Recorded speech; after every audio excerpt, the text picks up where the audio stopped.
there. I'd like to show you something here with some pretty ordinary objects and stuff that you've no doubt seen before. Here we have a dice, and this is a dice cup. Trouble is, when a magician produces a dice, your thoughts immediately turn to loaded dice or trick dice. So before we go any further, I will show you that each time we turn out the dice, we will get a different number. That was a 6, and a 5, and so on and so forth. Every time a different number, okay? So with that in mind, I'm going to shake up the dice inside the cup, have you remember whichever number lands on top, and then just keep that number in your mind. Have a look. Alright, so you're thinking of a number now in your mind.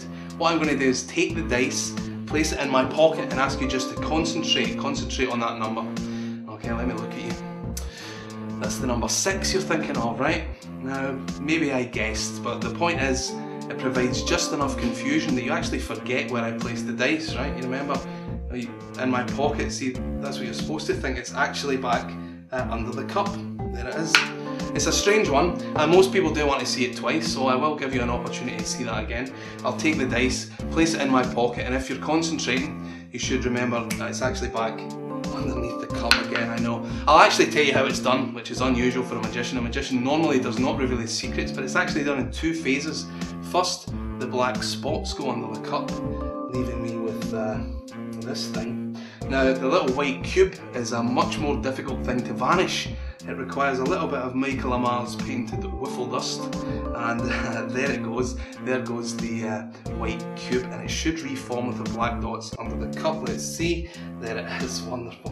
Very good. Now, this is all went swimmingly, but I will be honest, sometimes it doesn't go quite so well. Sometimes the little dice will get stuck halfway as it grows back into existence under the cup, and that can cause a small problem.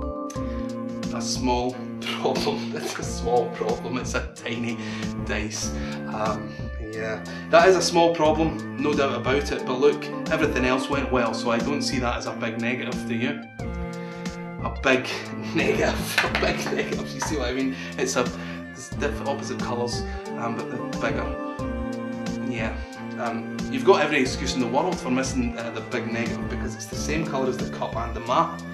No excuse, however, for missing this one here. I don't know where that came from, and that's Cubism.